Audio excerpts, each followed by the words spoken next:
'Tis the season for Combat Sports Talk. I am Alex Donno alongside Frank Zaffere.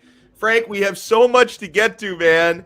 After Derrick Lewis, an impressive performance in a KO of Chris Daukaus. Other impressive wins on that card, including Cub Swanson. Turning back the clock. The guy's been around forever. He looked fantastic against Elkins. And of course, a certain, I don't know if you call it a celebrity boxing match. I don't know what the hell that was this past weekend, but our guy T Wood, he went down for the count, my friend. Frank Zaffere, how you doing, my friend? I'm great. And, I'm glad Kevin Ioli's not on tonight because, all anybody wants to talk about is Jake Paul. Yeah. As soon as Kevin Ioli, he would see the title of this episode because we put, Woodley getting KO'd by Paul in the title. He would have said, nope, not coming on today. Not coming on today. No, thank you. Oh, man. But, guys, I want to remind you to support our amazing sponsor. We are served by the Quarterdeck Seafood Bar and Neighborhood Grill. 'Tis the season for meat falls off the bone, baby back ribs, 2-for-1 happy hour, the freshest seafood you will find in South Florida. Amazing place to watch every game and every big fight, by the way. Just so our audience knows, you can watch every UFC pay-per-view fight at the Quarterdeck for zero cover charge. You pay nothing at the door. So instead of paying the $70 to order it at home, go on to the Quarterdeck and make that your home for the night and enjoy the awesome drink specials. 2-for-1 happy hour all day, every day. The happy hour never ends. When you go out to the Quarterdeck on NFL Sundays, you can take advantage of the 5 for $15 ice cold buckets of imported beer, high noon hard seltzer. Mix and match those to your heart's content. Guys, if you haven't tried the Quarterdeck Seafood Bar and Neighborhood Grill yet, I don't know what you've been waiting for. If you haven't been out there for a while, go out there and check it out. They're always updating the menu. They're always updating the experience. I love the jerk chicken sandwich, which is one of the newer items on the menu. The sushi is incredible, and it's only getting bigger and better, the menu out there. So check it out, my friends. If you want to check out their menu before you go or find the location nearest to you, visit them online at quarterdeckrestaurants.com. The Quarterdeck, come for the food, stay for the fun.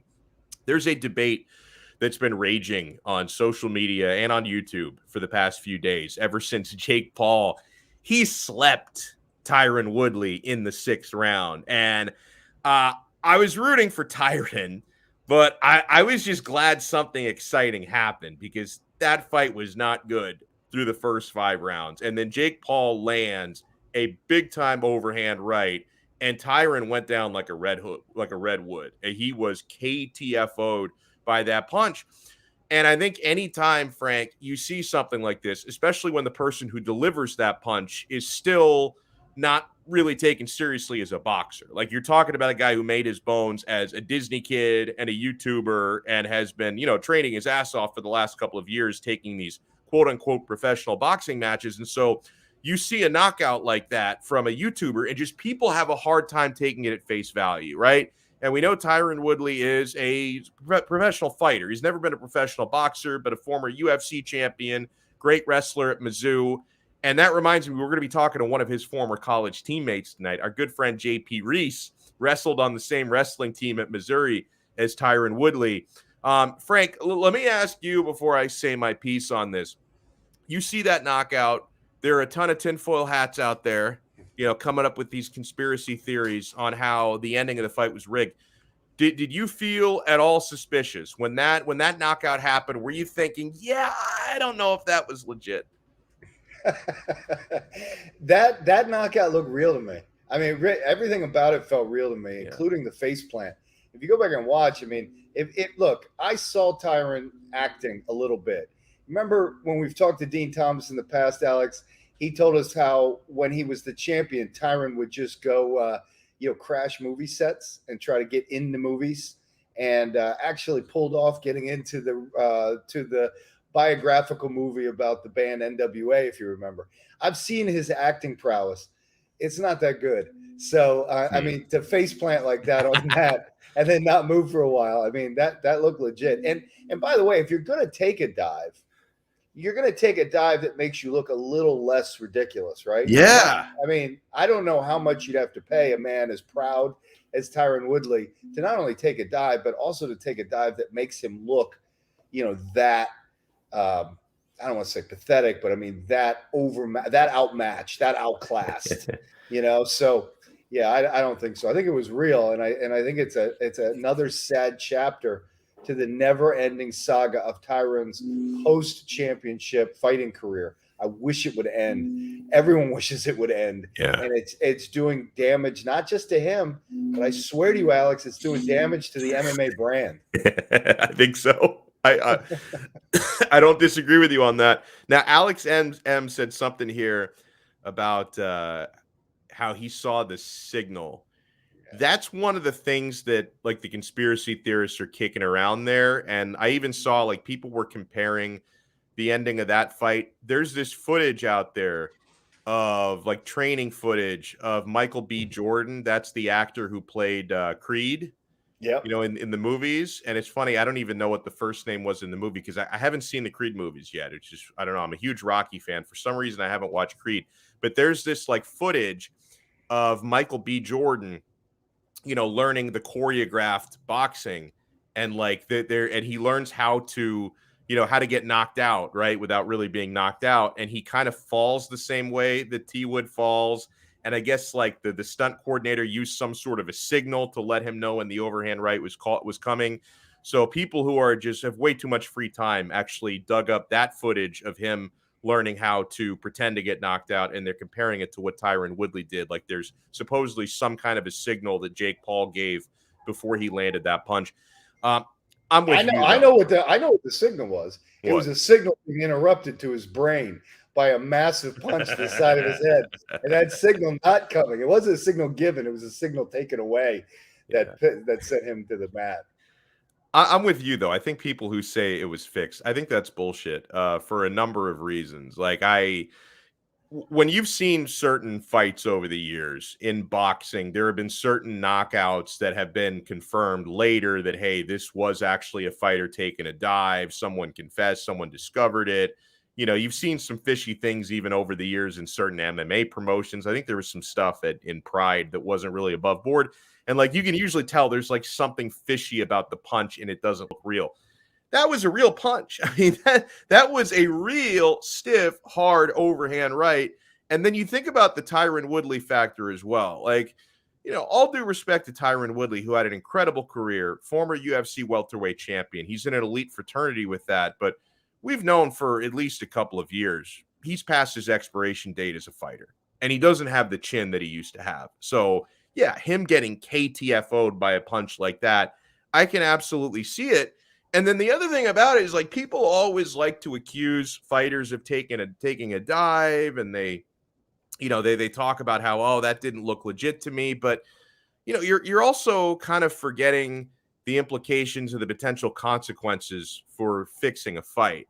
And Tyron Woodley doesn't seem like that guy to me. I think he's too honorable and too prideful to do something like that. You know, you could say, oh, well, Jake Paul probably offered him just a crazy amount of money under the table to do it.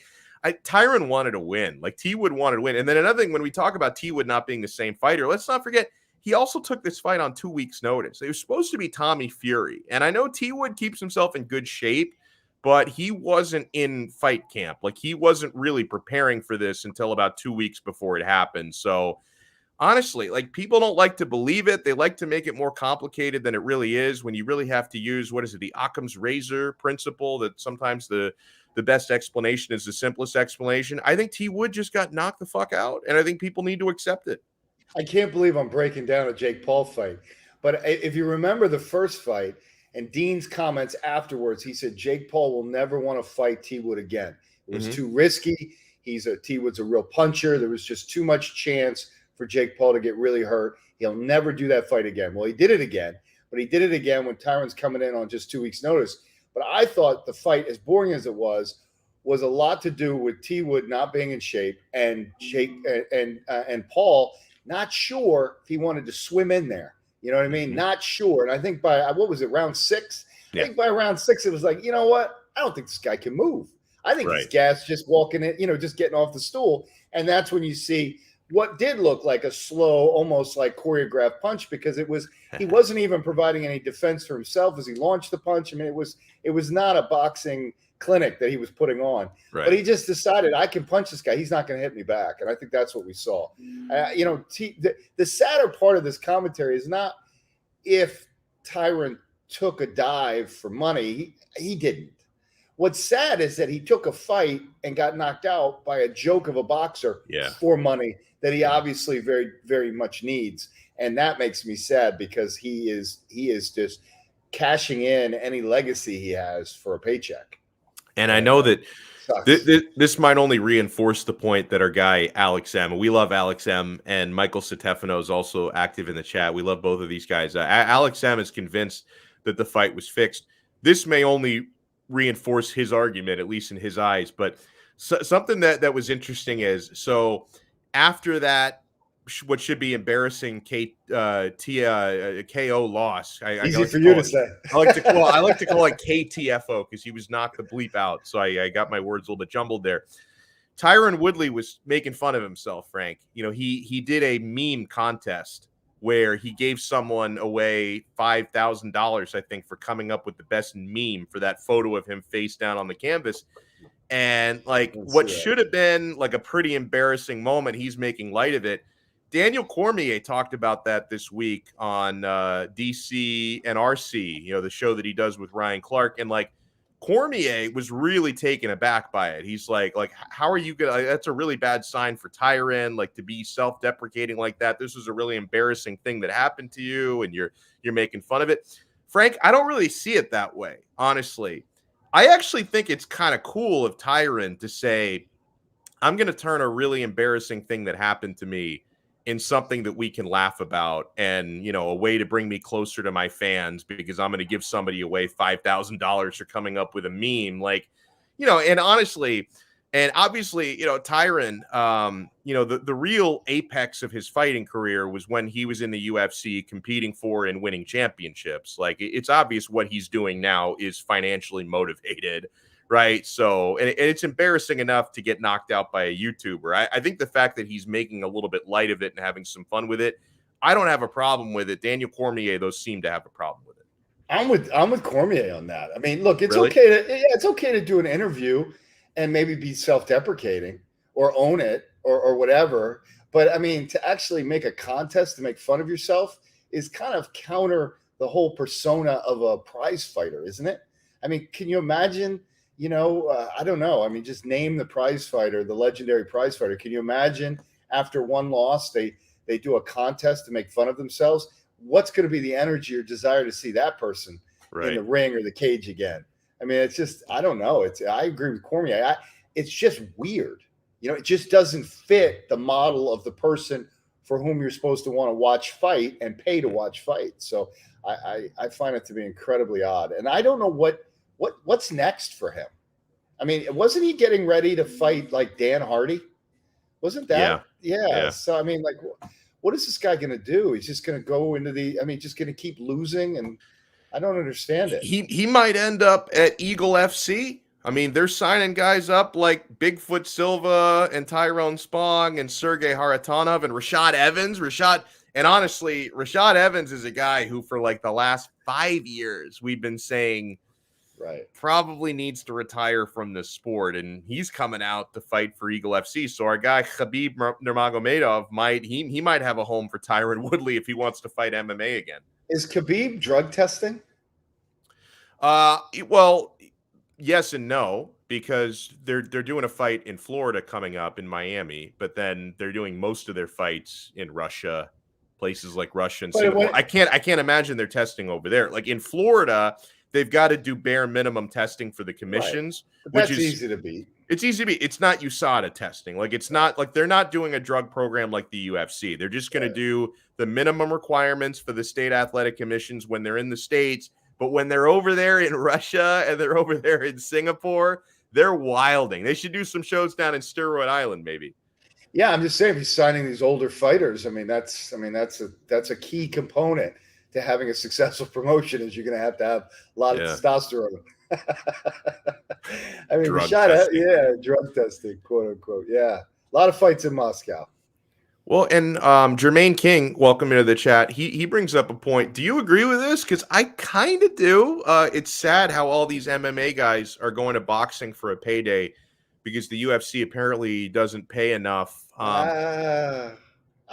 Look, the UFC doesn't pay.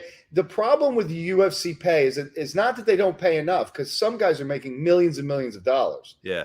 The problem is the minimum compensation package is too low. That's really where the issue arises. So if you are an up-and-coming talent, but you don't have a lot of notoriety, the UFC doesn't have a minimum per fight pay they have to give you that is substantial enough that you could maybe quit your other job, etc. Right? Well, yeah, but hold on. The problem. But if Conor McGregor makes tons of money. I mean, Dustin Poirier he's made a shit ton of money over the last 3 or 4 fights. But if they are paying enough, how come Jake Paul can go make Jorge Masvidal an offer that's more money than he's ever made in the UFC? It's easy because George Masvidal is a recent interesting phenomenon who happens to be under contract. I get really frustrated when people get mad about this as a business owner, honestly. No, because look, if the Dolphins draft late in the draft a wide receiver that's I don't know how it's going to go. And by year 2, he's leading the league in receptions and touchdowns and has lit the world on fire. He's the next Randy Moss. Well, he's playing for league minimum, right? And it looks like he's getting robbed. He's not getting robbed. He signed a contract. Right. George Masvidal's in a contract. So you're saying he's got to get a new contract, is what you're saying? Yeah, that's what I'm saying. Yeah. These guys all signed contracts. I always bring up this example. Michael Jordan, in his last series against the Utah Jazz, his last championship series with the Chicago Bulls versus the Utah Jazz, Michael Jordan's salary for that season, his compensation for the Bulls for that season, was more than the entire Utah Jazz roster. Oh, I didn't know that. Wow. The NBA did they not have a salary cap then? The NBA?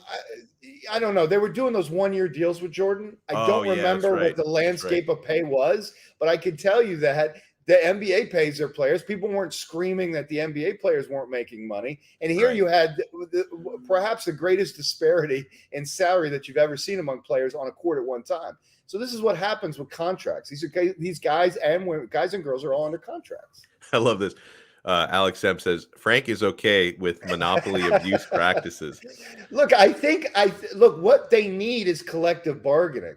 Yeah, but it has to happen among the fighters. That can't be forced on them legislatively. Because let me give you an example of what happens when you force it on an organization or a bunch of organizations from the government. Because the government does all the government does is mess stuff up. Yeah. I'm really worked up. No, and I agree with you on that. It's the Muhammad Ali Act. Yeah. Right. It destroyed boxing. Yeah. I mean, it literally destroyed boxing because I get that they were trying to get rid of the Don Kings of the world. But what they instead created was this cacophony of belts and 7 champions across, organizations you've never heard of who never fight each other. And you just ended up with this thing that nobody's really interested in anymore. I hope it comes back.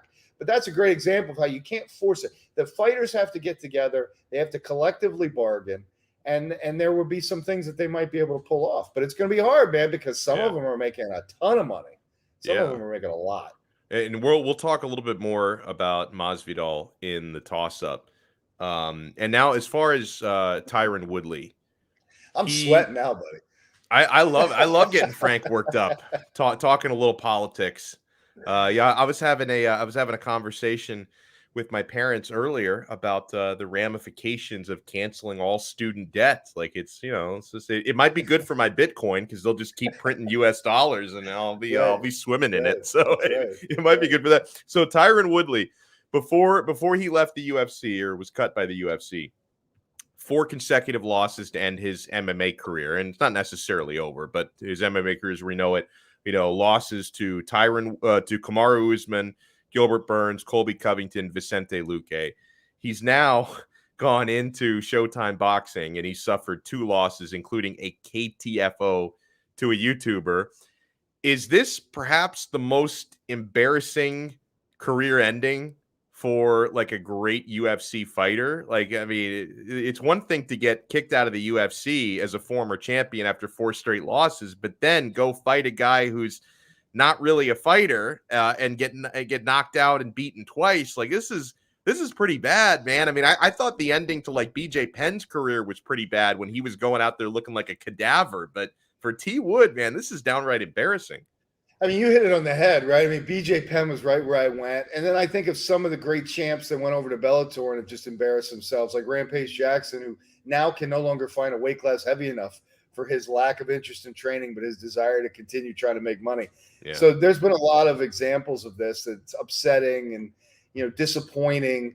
But this really takes it to another level.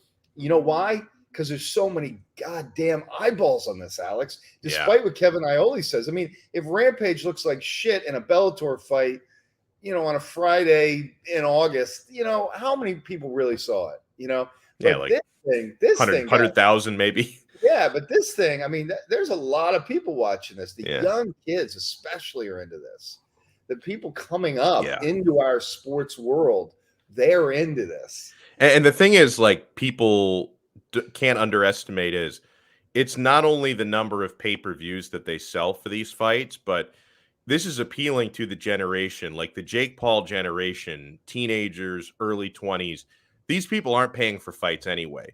They're streaming it or they're watching the knockout in GIF form. Like, I guarantee you, Frank, 99% of the people who saw the ending of that fight didn't see a second outside of the knockout, because what ends up happening are the GIFs and the quick, 15-second video of T Wood face planting that goes viral and everybody sees it. Like, everybody in the freaking world saw that, where you're right. I mean, if Rampage Jackson on, like, whatever DAZN, gets knocked out, with like 50,000 people watching on a Bellator event, that's probably not going to go viral the same way that Jake Paul knocking out a former MMA champion goes viral. So I think this might be the most embarrassing career end ever.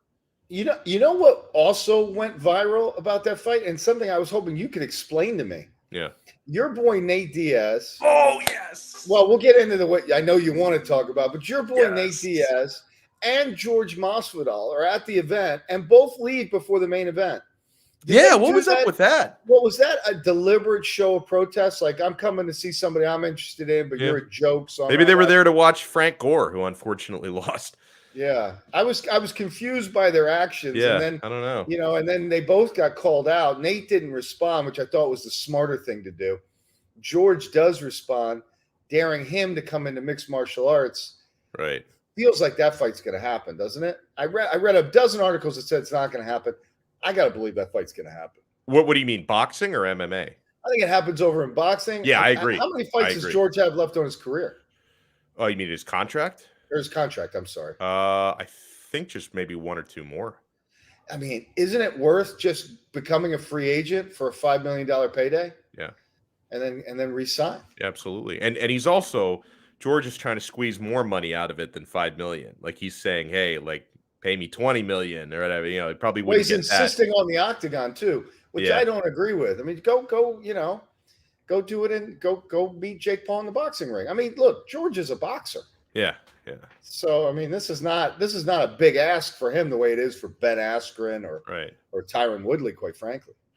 Yeah, and that would be a nice step up, I think, for Jake Paul, because so far he's knocked out an MMA fighter who I've never seen throw a punch before in the octagon or the Bellator cage. ONE FC. I don't think he was throwing punches over there either. And Ben is strictly a wrestler.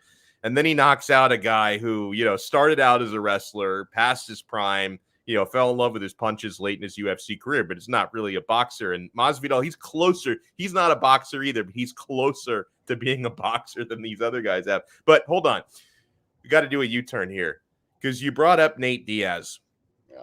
And I got to tell you, man, I think the only video that went more viral than Tyron Woodley face planting was Nate Diaz flinching on that dude with the comically large beer and the beer spilling on. And that was at that same event. That was at that event in Tampa, the Woodley versus Paul event. I mean, you want to talk about a bad motherfucker. I mean, Nate Diaz, all this guy has to do is flinch.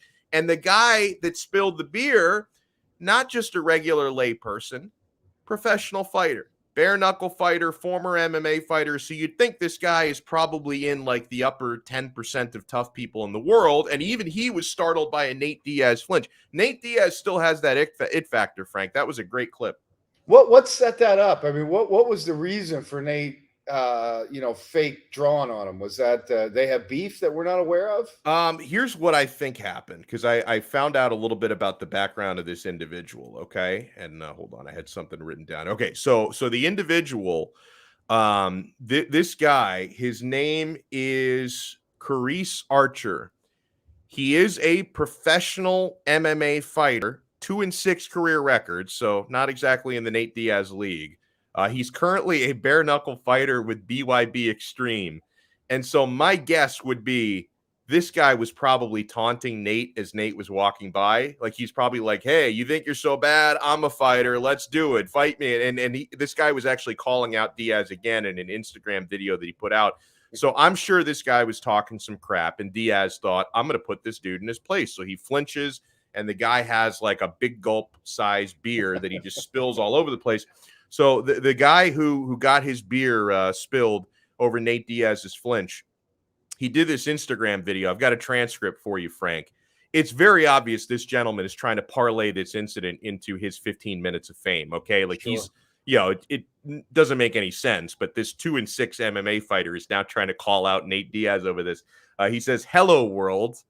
I seen all the laughter. Everybody laughing. Ha ha, he said. Same thing that make you laugh, make you cry. Nate Diaz is a bona fide female dog, he said. He had the police with him. He had the security protecting him. And you going to flinch at me and try to sucker punch me? By the way, no evidence he tried to sucker punch him, at least not from the video I saw. So I don't know where that came from. When I'm not paying attention, he said, and y'all think this man is a gangster? I know the world is fucked up and confused around here when they think about what is a real gangster. I am a real street dog, he said. I'm in the streets. Believe that. Anybody that know me know how one punch, apparently that's his nickname. Anyone who know me know how one punch rockin'. And we don't do shit while the police there. And then this guy was calling out Nate Diaz for a fight, which never in a million years would that ever happen. But yeah, this individual, I'm sure he said something that got Nate to react. What's more painful for your fighter image? Face planting from a punch from Jake Paul, or throwing your beer in the air like a scared girl because Nate drew on you? Even though Nate was still far enough away, they would have had to have an arm 12 feet long to actually crack you. Especially since, like, Frank, this didn't even have to be embarrassing, because no one would have even known who this guy was had he not come out and outed himself, right? Right. Like, I don't know if there was another camera angle of the incident, but the camera angle that I saw was like somebody from like the upper level with a zoom, like zoomed in on it. And like, I never would have known what this individual looked like or who it was had he not outed himself for the extra embarrassment. So, he saw it. He said, yeah, that was me. Probably only like 2 people there even knew who this guy was. And now he wants the entire world to know who he is. He must have said something to Nate as he was walking by, right? Because I'm quite sure Nate doesn't know who he is, no matter what he's been saying or doing.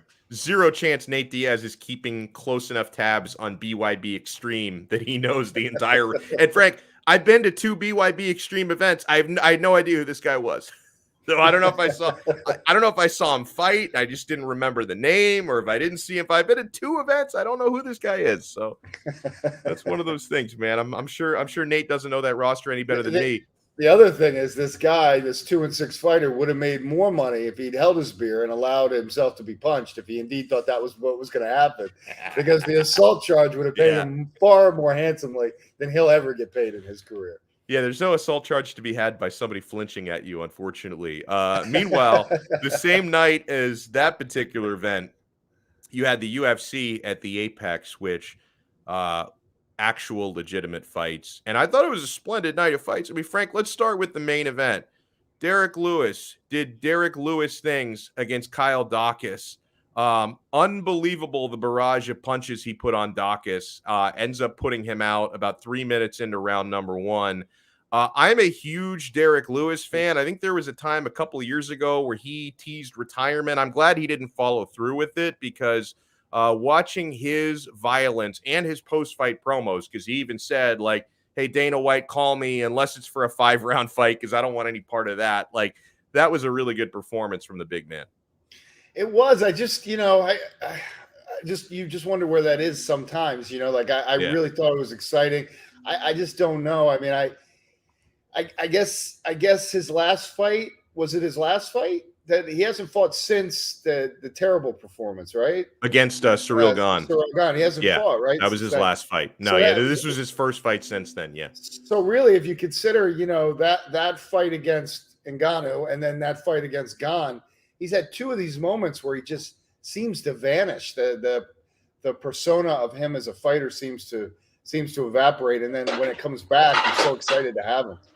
Like we are JP Reese. This is really exciting because we have JP Reese, former professional MMA fighter, big-time collegiate wrestler at Mizzou, and he told me today, and I got very excited, we're going to turn this into a cooking segment because, JP, you are baking Christmas cookies as we speak, correct? Well, I'm not that far along. I'm still doing the mac and cheese for Sunny, my daughter. Oh, cool. How's she doing?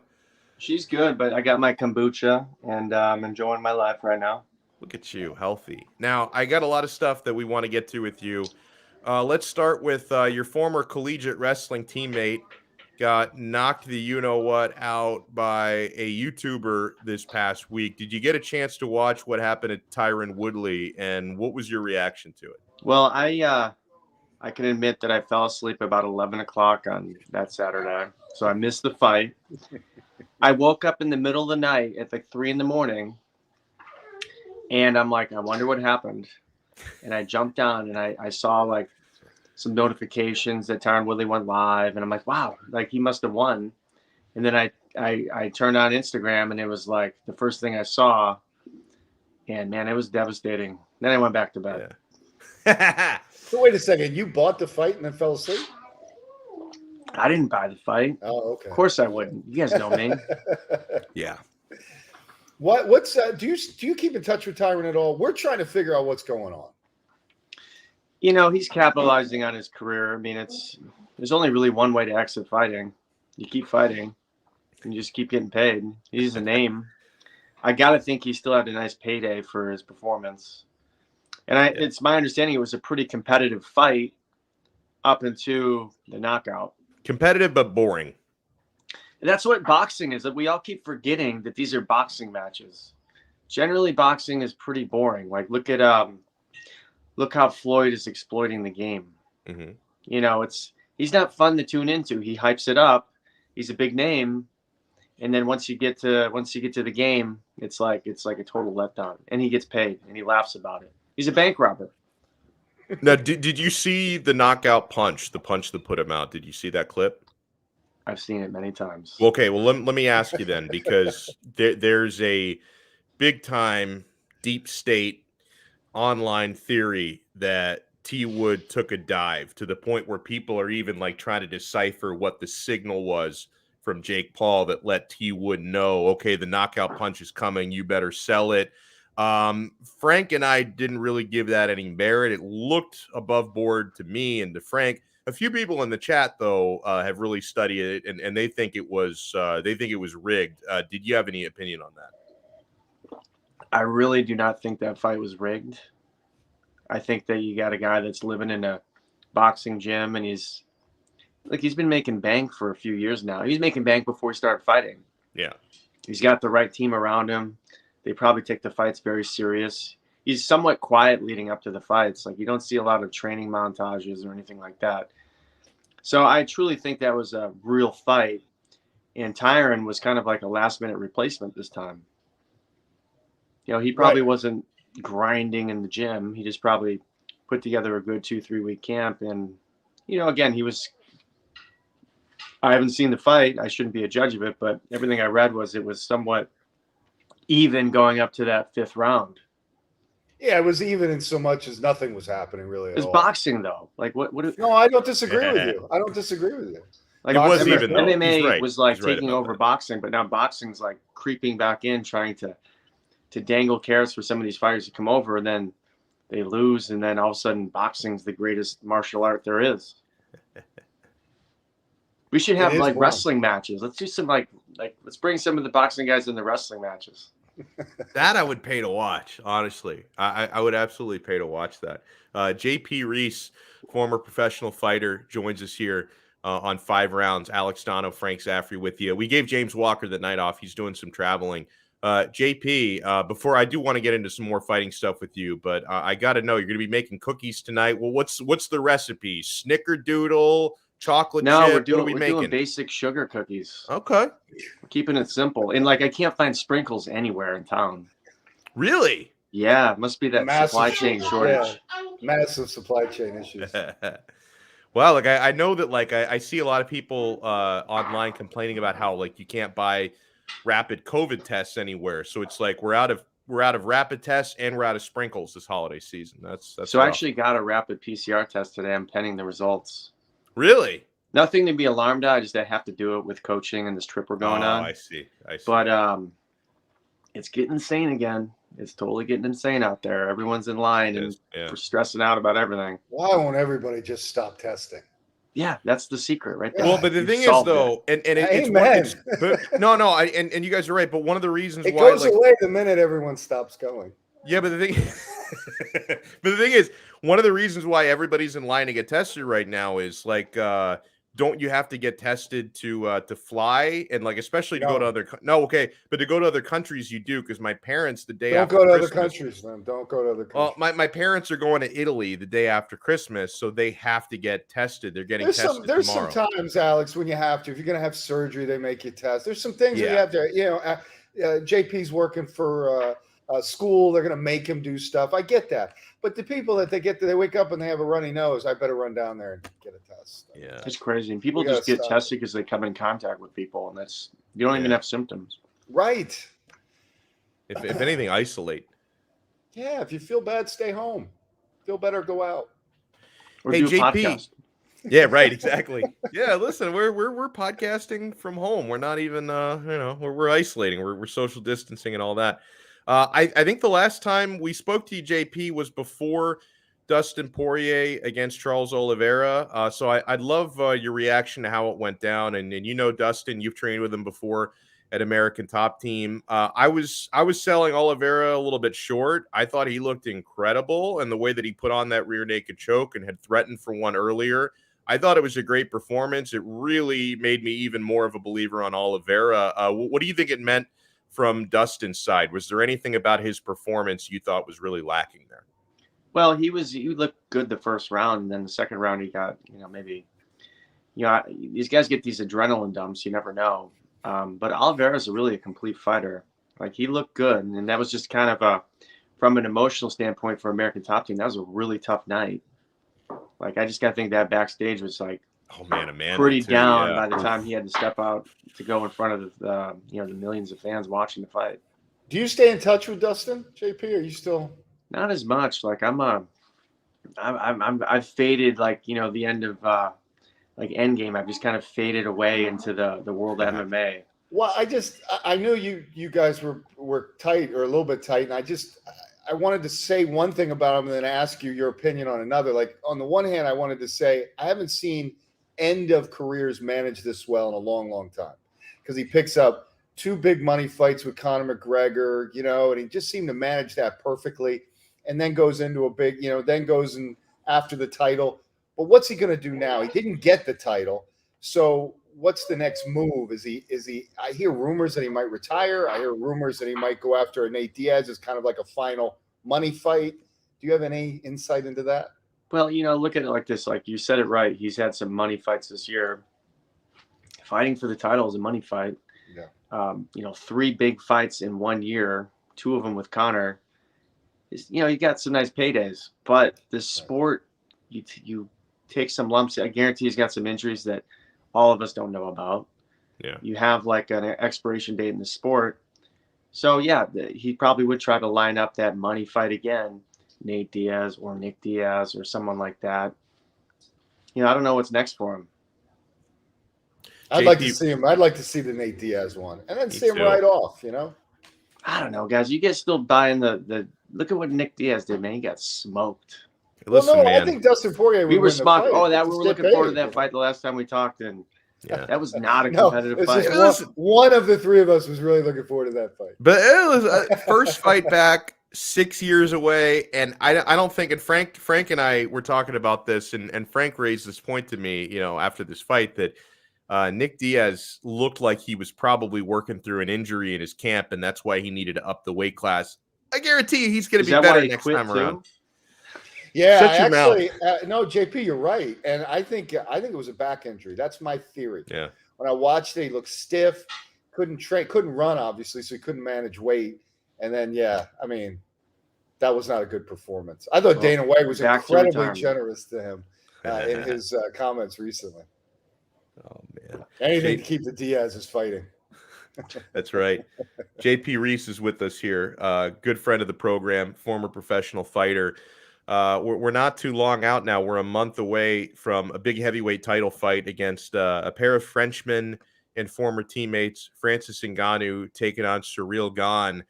And something I've noticed, JP, in the early chatter for this fight is I get the sense that the people who really know fighting, like people who have done it before and coached, seem to be gravitating more towards Ciryl Gane than Francis Ngannou, where I think most of the fans are looking at Ngannou and how he knocks everybody's head into the seventh row and favoring the current champ. But I noticed like a lot of the people who really study fighting, and there are exceptions to this rule, of course, and maybe you are, seem to be leaning to Ciryl Gane. Do you have a lean in this fight? I'm hearing the same chatter, and this kind of reminds me of when Brock Lesnar was going to fight Cain Velasquez, and people are like, "Oh, Brock's a beast! Like no one's going to beat him." But Cain was showing like better striking. Oh like, yeah, he was knocking guys out. Brock was just a grinder, just manhandling people. This kind of has that same feel where you got a brawler versus a technical striker. You know, Ciryl wants Ngannou to come forward, and he's going to come forward, and that's going to play right into his hands. So do I think it's going to be a quick fight? No, but it could be a one-sided technical decision that we're going to see. Hey, but guys, I'm kind of leaning that way. I haven't looked at any of the lines on the fight, but I think that Ngannou would be a favorite in the fight, given how he's been beating everybody. But I can look that up if you give me a minute. But guys, do you think? While Alex is looking that up, JP, do you think that that Gane is a more technical, complete fighter than Stipe Miocic? You know, he's just a skilled kickboxer, and it kind of turns into a kickboxing fight. Just the two styles. I'm just saying I got to lean towards Ciryl on this. By the way, guys, the betting line is real close. It's basically a pick'em fight right now. Ciryl Gane. They'll be looking for Gane's head after the first round. Ciryl, it's basically a pick'em fight, but Ciryl Gane is actually a ever so slight favorite at the moment at minus 115, and wow. Francis Ngannou is minus 105. So you gotta there's juice on both of these guys. They're both at the minus, but Gane is he's like the razor thin favorite right now. And it's funny because I know it's changed because the site that I'm looking at, they have like a live odd on there, but the headline for the story that they wrote was Ngannou favored to retain, but then the live number has changed since this story was posted 3 days ago. So Gane has the money's going in towards Gane. Well, the world's rating for Frank's bet, so we're gonna really see which way it goes once that gets put in. Ngannou's like a superhero. Didn't Batman like have to climb out of a cave, like and then climb and walk back to Gotham? And Ngannou, didn't he walk to France basically? I mean, he walked from Cameroon to France. Yes, handling all perils along the way, catching his own food, killing his own food as he fought his way to freedom. But I got to think Ngannou is enjoying so much success now. Like he's just like he's like a superstar right now. Look what happened to Amanda Nunes. You know, it's kind of what happened. By the way, traps. Like here's a perfect trap fight. Give me your take on Amanda. What the hell happened there? I don't even want to say it, but it just comes a point where you just get bored with the cycle of training and grinding and like being at the top, like Ronda Rousey. Same thing, same kind of thing. It's hard to bounce back from that stuff too. Well, but now that it's happened and she lost the fight the way that she did, if they do an immediate rematch, do you think that the first one was the wake-up call? Because I absolutely think that Amanda's the better fighter. Just Juliana had the better night. So do you think that after this happened that this is the wake-up call Amanda needs? You know, I sure hope so. Like it seemed like she was very deflated after the first round. Like she just was gassed. And then she just turned it into this like brawl fight. And credit to Pena for just standing her ground. And this, you could see it was just a kind of a game of just mental fortitude. And Pena had more than Amanda did. We've seen this before, guys. I mean, Clubber Lang just owned Rocky Balboa the first time. And then, he got the eye of the tiger back, and he came back and he won. So the lioness shall do the same. Oh, man. Well, listen, JP. It was a hard, I was at Hijinks watching the fights, not to plug somewhere else. Nice. And I was with Johnny, my buddy that fights in Bellator. And he's like, oh, here's an easy pick 'em. Amanda, Poirier, make it a parlay. It's good. So I started texting my buddies, and they actually started putting money on it. And boy, I haven't talked to him since. Oh, man. JP Reese, I can't thank you enough for taking the time. Enjoy your Christmas coming up, man. You and your beautiful family. I hope you have a great one coming up. I hope the cookies come out well. You're wearing an apron, so you're taking this. So you got the apron on, so I know he's taking this seriously. I mean, I can smell him in the oven. I can smell him right here. Good luck with the wrestling season. Yeah. Thanks, guys. Awesome. Right, love it. JP Reese, professional fighter. Someone in the chat, Alex M., he mentioned Chael P. Sonnen. We haven't even gotten into this story. Let me read you first the TMZ account of Chael Sonnen's arrest. Yeah, he got arrested. The gangster from West Lynn, Oregon, gets arrested in Las Vegas. And then we'll talk about what apparently really happened here. So this is from the TMZ report. Chael Sonnen was hit with 5 battery citations after allegedly getting in a brawl at a luxury hotel in Las Vegas. Law enforcement sources tell us the 44-year-old fighter was detained, but was ultimately not arrested because cops didn't personally witness the alleged incident. Sonnen was given 5 misdemeanor battery citations, however. Police are still investigating. A witness tells us she saw Sonnen banging on the door of a hotel room at the Four Seasons around 7 p.m. Saturday night. The witness says a couple walked by and a physical altercation broke out. The reason why is unclear. Sonnen, 6'1", 200 pounds ish, former fighter. He was easily handling the man, according to the witness. We're told the woman accompanying the man began to scream, and someone called the police. Cops responded and detained Sonnen, leading him away in cuffs. We're told paramedics also responded, though it's unclear if they treated anyone for injuries. Yeah, go ahead. No, and then it's pretty much drivel from there. They talk about his fighting career and stuff. I got some more detail. Apparently, there were a few more men he was easily handling that got involved in that. I think there was as many as 5, and I think it began because he was sitting there with his wife, and I believe the drunk gentleman and his wife, the drunk gentleman's wife was talking trash to Chael's wife, and then ultimately to Chael. And then at some point, I think he just put his drink down and said, enough's enough. And then he just went to town on everybody. It begs the question, if you're having a nice time, this was in Las Vegas, I'm presuming, right? Yeah, Las Vegas. You're having a nice time at the bar, and you look over, and there's a professional fighter. What comes over you where you say, you know what, I'm going to talk trash to this guy until he gets up and beats the shit out of him? I just like certain people, Frank, certain people just process alcohol, and in this case, probably cocaine. Who knows what was going through the system of the person who tried him. For me, I'm a very happy drunk, but certain people, because I've seen it before, certain people, you put a few sody pops in their system, and maybe they're snorting some lines, and they get this weird bravado where it's like, oh my God, I remember watching that guy in the UFC. I bet I can kick his ass. It's hard for me to comprehend, but I've seen other people act this way. I was debating this morning with some people, and I was explaining that what I think is happening to MMA guys particularly is just what you described, but with a little different filter, right?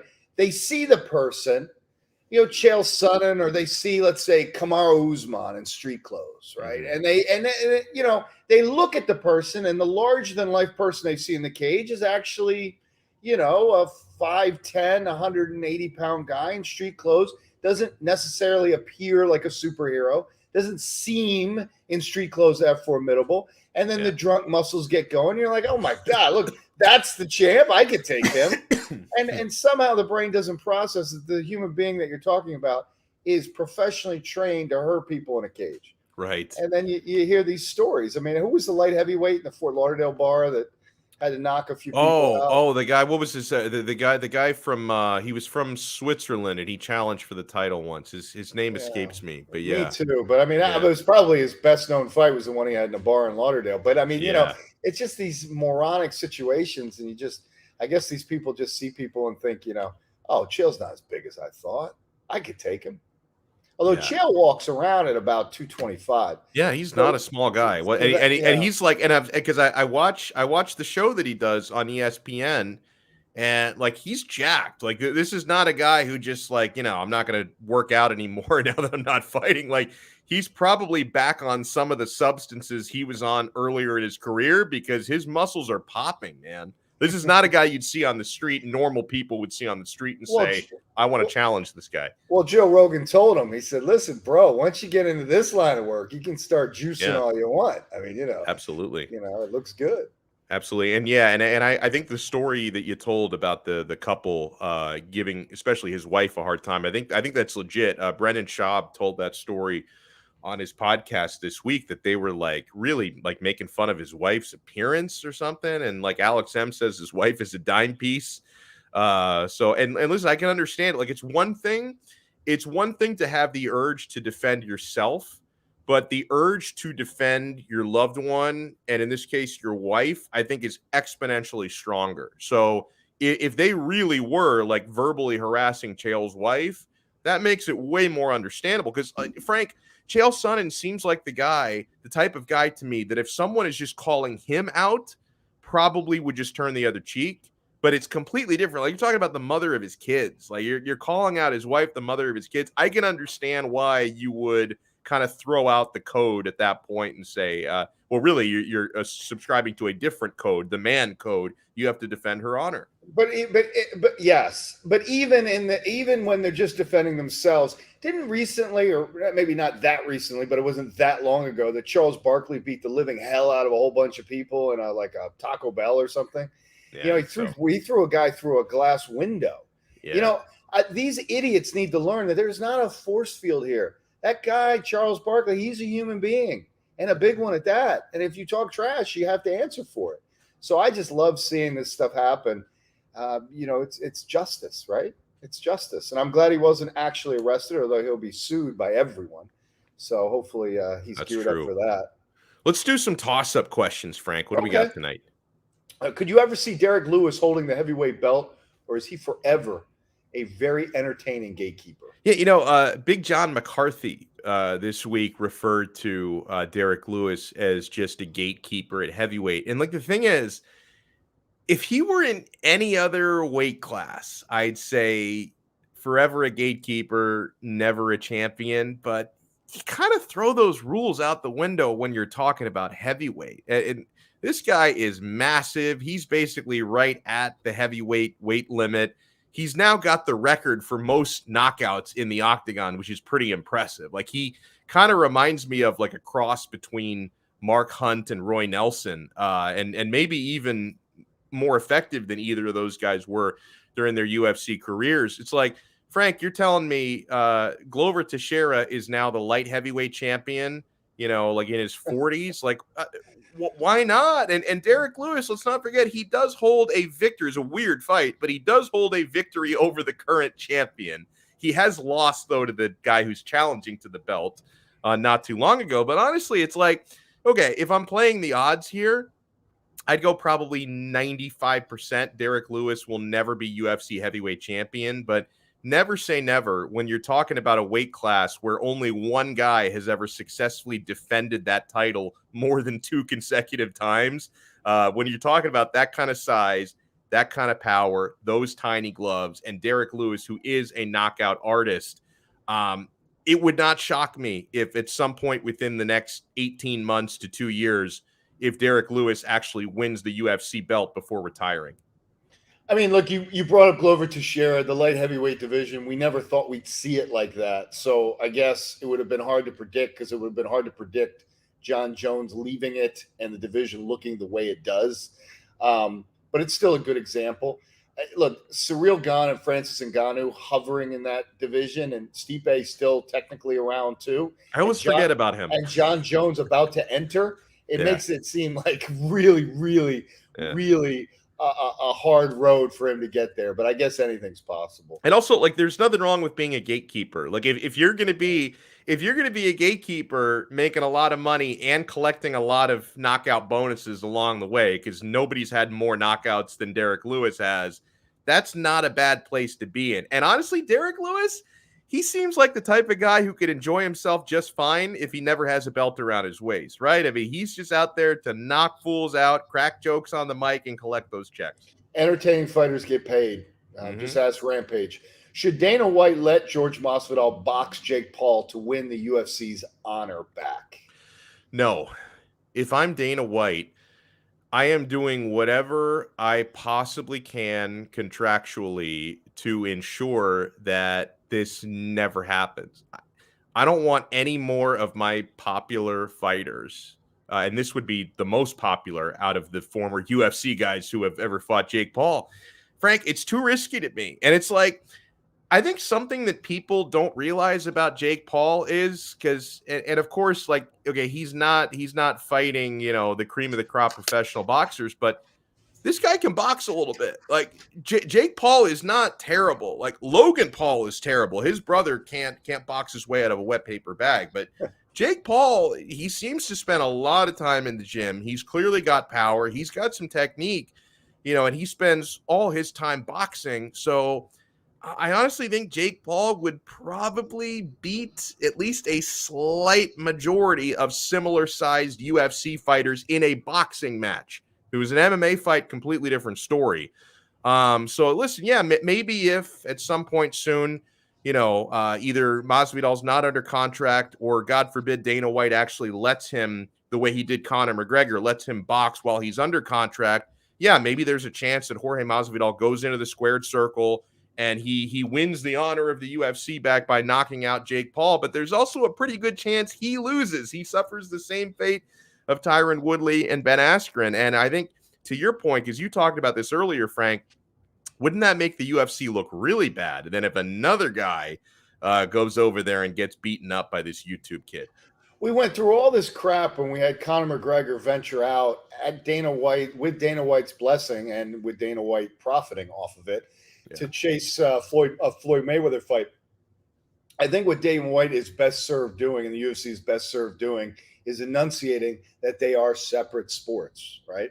And my commentary would be, Jake Paul seems to be progressing as a boxer. He should probably fight other boxers, because MMA is not boxing, and MMA guys aren't progressing his career as a boxer. Right. But if he's so interested in messing around with former MMA fighters, I'll give you a one-fight contract over here. Why don't you come over into MMA and you can try that out? Hell, I let CM Punk do it. Mm-hmm. You know what I mean? I got no problem doing that. And you'll earn your pay-per-view worth for one fight, so I can pay you handsomely to come over and do it, and I'll give you the fight you want. I'll let you mix it up with Nate Diaz or George Masvidal. But, I mean, I think that's how he has to posture this, because there are two separate sports, and I'm getting very frustrated. I mean, look, it's undeniable that it's tarnishing the image because people don't appreciate that. And I think people need to appreciate, to me, it's a compliment to mixed martial arts that nobody's coming over the other way. Like, you see a bunch of MMA guys going over to boxing, but there have been a few exceptions, but very few boxers are saying, let me go over there, right? I mean, James Toney stupidly did it against Rand, which was the dumbest thing ever. Because if you were going to come over and fight in the octagon, the last guy you would want to do that against at that time was Randy Couture, who was, a fantastic Greco-Roman wrestler. So that was really stupid. But very few guys come over the other way, So I think that's also a compliment, because most of these boxers realize that sport is so different and so much more complex, and I am not prepared for it, that this would make me look silly.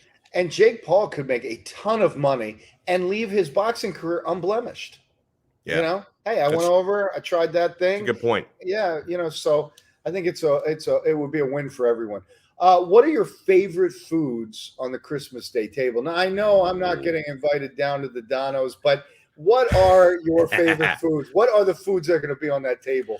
Christmas Day? Traditional Christmas foods in my household. I'm cutting out red meat for a while, so I think my father is obliging that request. But we're gonna have roasted Cornish game hens and risotto.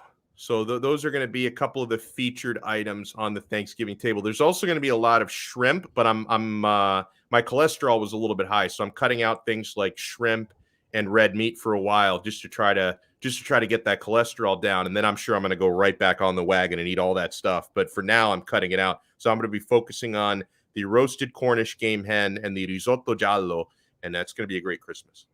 That sounds awesome. Yeah. I just like food. I mean, I try not to be, I recently also had a high cholesterol test. Yeah. And I also had the idea of cutting out red meat. That lasted 2.5 days. Oh, 3 days. see, I'm at 2.5 months, Frank. I think I've had like 2 cheat days where once I ate steak and once I ate a burger. But other than that, I think only 2 times in the last 2.5 months have I cheated. I said, I'll have some sushi today. The next day, I think I'll have some sushi. And then, man, burger, Philly cheesesteak, pasta with meat sauce. I mean, so I'm just going to live with the high cholesterol. That's just how I'm going to roll. The struggle is real. I just more like I wanted to see, like, challenge myself. How much can I lower it? And when I get retested, the red meat absence, it's big, right? Will dump it. Yes, Yeah, it's 100% that. Yeah, because I was at in October. I came back. My total cholesterol was 230, which is like it's a little high. It's not like dangerously high. It's like borderline high. Oh, it's 248.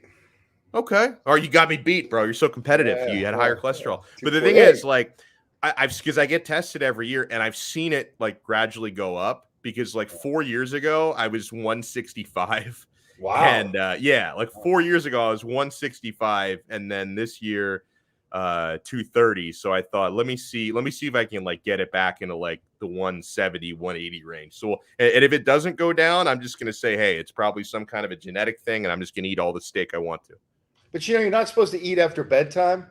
And before my last blood test, those real concentrated shakes that old people drink, the Boost shakes. Yeah, I've seen those. I love those. They're like dessert for me. So at like 11:30 midnight, I downed ones. I had like a tinge of hunger, and then went in for my blood test early in the morning. I think that may have blown the test. So I'm hoping, but we'll see.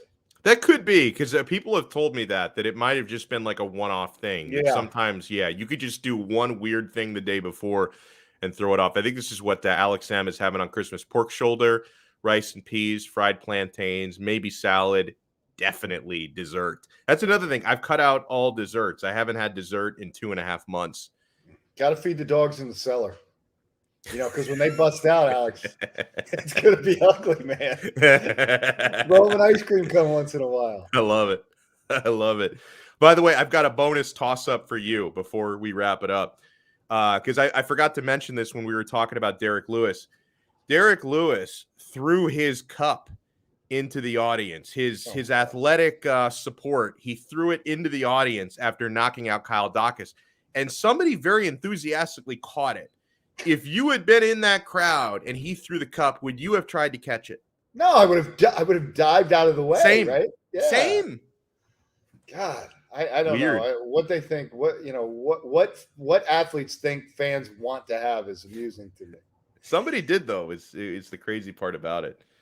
Oh man, and last thing before we wrap it up, because we talked about Derrick Lewis, an impressive KO against Kyle Dawkins. Kyle Dawkins, by the way, looks to me like maybe he's got the frame where he could go down to 205. He doesn't necessarily look to me like a guy who has to be a heavyweight, so he might want to think about that with all the power up at that division.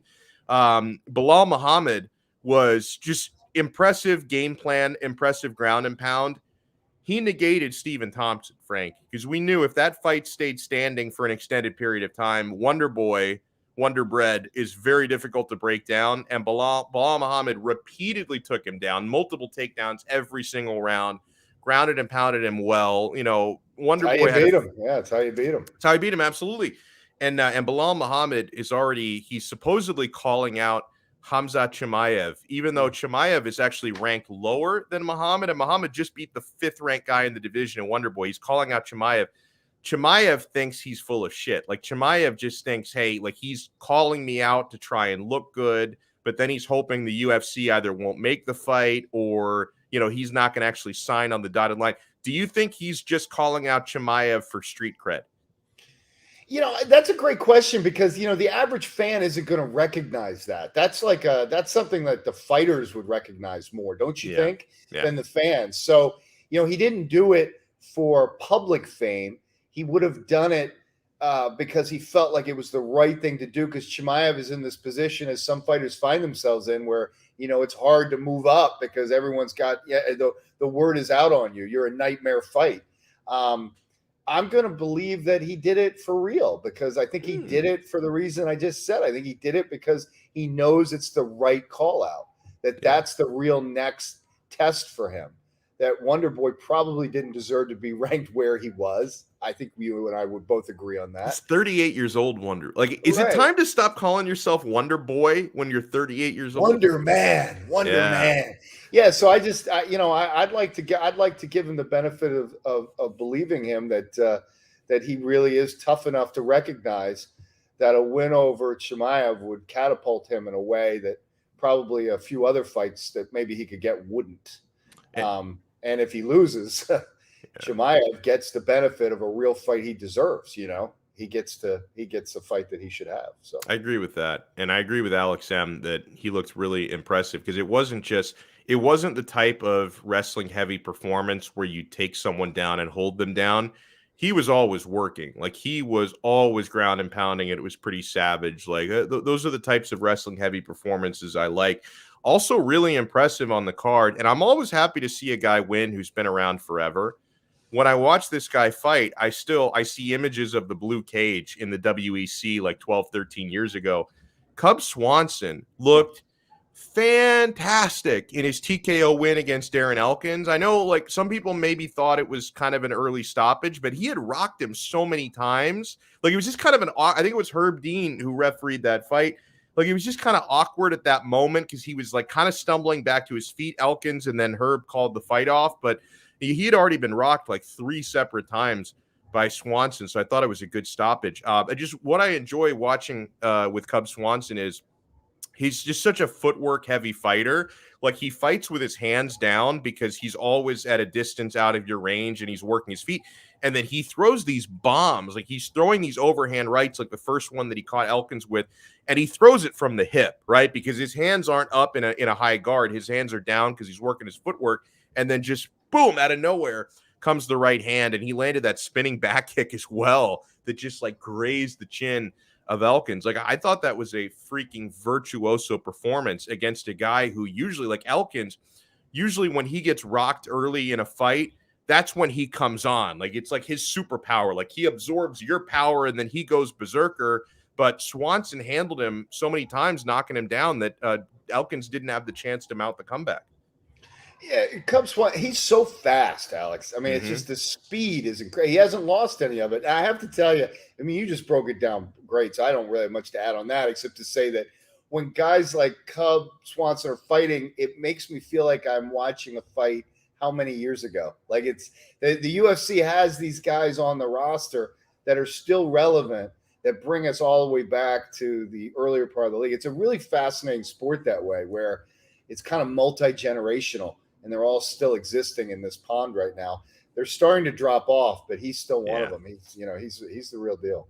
Well, listen, great stuff here tonight. I appreciate everybody for tuning in and dropping your comments. And it feels like most of the commenters thought that Woodley took a dive, even though Frank and I disagree.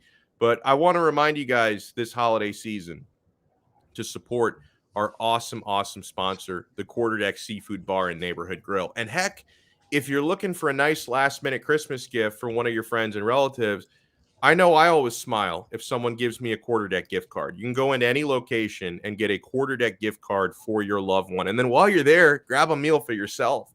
There's so many great options at the Quarterdeck Seafood Bar and Neighborhood Grill. Of course, the seafood, as is noted in the title, is fantastic. I love to build my own poke bowl. I love the sushi. I love the fresh mahi-mahi. Oh my God, there's so many things to dine on at the Quarterdeck. The sandwiches and burgers are great. I love the French dip, the beef sandwich there. The jerk chicken sandwich, which is one of the newer menu items, is awesome. The All-American burger, that's one of my all-time favorites. If I wasn't cutting the cholesterol right now, I'd be eating All-American burgers every day at the Quarterdeck. Instead, I'm eating the sushi every day at the Quarterdeck, which I also love. There's options for everybody. 2-for-1 happy hour all day, every day. If you go out there on the weekends to watch football games, it's a great place to watch a game. You can enjoy the 5 for $15 ice cold buckets of Heineken Light, Amstel Light, Dos Equis, High Noon Hard Seltzer, and mix and match those to your heart's content, my friends. If you want to find the location nearest to you or check out their menu before you go, visit them on the web at quarterdeckrestaurants.com. The Quarterdeck, come for the food, stay for the fun. Huge shout out to everybody. Who is the ref that looks like John Mayer? Thing is, like, I can't think of what John Mayer looks like. Otherwise, I might be able to identify who that is. I'm not sure what John Mayer looks like, but he says that's his favorite ref. Huge shout out to everybody who's been watching live, or if you watch later. No matter when you watch, do us a solid and smash the like button. Hit the thumbs up button for us, and make sure you subscribe to 5 Reasons Sports on YouTube. Frank, thank you so much. I hope you have a very wonderful and Merry Christmas. Do you want to promote? Do you want to promote your Twitter handle? No, no, it's at real Frank _Z. You know, look, I've been trying to put a little content up there, which I don't normally do. So I put the Nate Diaz thing up there, and I'll try to dial back some of the Notre Dame propaganda to make it more palatable. But my UM friends should be happy. You guys finally spent some money, got a real coach. Mm-hmm. Things are looking up down there in Coral Gables. So good time. It's a good time for college football. I'm excited for some bowl games, buddy. Me too, man. Me too. I hope they play the Miami-Washington State game because Miami's in COVID protocol, so people are wondering if they're going to call off that game. Selfishly, I hope they don't call it off because I work the post games. I want to get paid. I hope they don't call it off. We're on next week, right? Yeah, we're on next week. Absolutely. All right. Absolutely. And by the way, everybody, we created a Twitter handle for the show. The account is up and running. We're growing. I don't think we've caught Frank's follower count yet, but we're growing exponentially. So make sure you follow the show Twitter account if you haven't already.